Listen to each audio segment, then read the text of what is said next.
অনা অসমীয়া চিমেণ্ট ব্যৱসায়ীৰ পৰা ধন লৈছিল অখিল গগৈয়ে।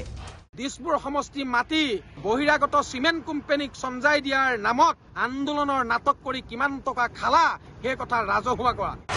অকণ বৰা মন্ত্ৰী থকা কালতো ধন লৈছিল অখিল গগৈয়ে।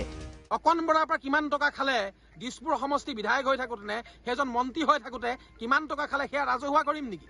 প্ৰতিটো সিন্ডিকেট চক্ৰৰ পৰা ধন দাবী কৰে অখিল গগৈয়ে। সকলো সিন্ডিকেটৰ পৰা টকা বিচাৰে। আজি অলপ দিনৰ আগত বাবলু নামৰ কোনোবা চুপাৰী বেপাৰীটোৱে সংবাদমেল যোগেদি কৈছিলে যে টকা ডিমাণ্ড কৰিছিলে। ৰাইজৰ দলৰ সদ্য পদত্যাগী সম্পাদক অনুপ শইকীয়াৰ বিস্ফোৰণ। এইজনেই অনুপ শইকীয়া। কৃষক মুক্তি সংগ্ৰাম সমিতিৰে অখিল গগৈৰ ঘনিষ্ঠ হোৱা অনুপ শইকীয়া আহিছিল প্ৰত্যক্ষ ৰাজনীতিলৈ। ৰাইজৰ দলৰ সম্পাদক হোৱা অনুপ শইকীয়াই দল এৰিয়েই সৰব হ'ল অখিল গগৈৰ বিৰুদ্ধে। আজিৰ দিনত আটাইতকৈ টকা খোৱা, আটাইতকৈ ঘোষখোৰ, আটাইতকৈ চৰ্দাৰ, আটাইতকৈ ঠিকাদাৰ, আন্দোলন নামত ঠিকাদাৰ অখিল গগৈ ডাঙৰীয়া। 12 ঘণ্টাৰ ভিতৰত দুবাৰকৈ অস্বস্তিত অখিল গগৈ।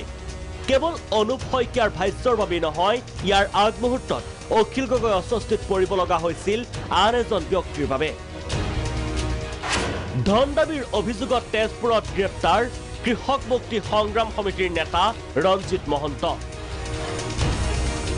নিষিদ্ধ ঘোষিত আলফা স্বাধীনৰ নামত লাখে লাখে ধন দাবী কৰি ৰঙাঘৰত সোমোৱা এইজন ৰঞ্জিত মহন্ত ওৰফে চোনা অখিল গগৈৰো ঘনিষ্ঠ বুলি সুপৰিচিত। অনুপ ৰঞ্জিতৰ প্ৰসংগৰে উপনিৰ্বাচনৰ প্ৰাক্ষণত অখিলক কাবু কৰাৰ চেষ্টা নেকি? দল ত্যাগী নেতাই সাধাৰণতে সমালোচনা কৰে এৰি অহা দলৰ নীতি কাৰ্যক। কিন্তু অনুপ শইকীয়াই ৰাজ্য দল এৰাৰ পাছত দলৰ পৰিৱৰ্তে দলীয় সভাপতিক এককভাৱে সমালোচনা কৰা কাৰ্যই বহন কৰিছে বিশেষ তাৎপৰ্য।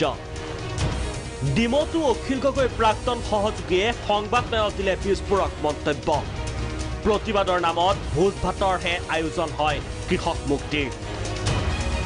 Bureau' report, Prag news.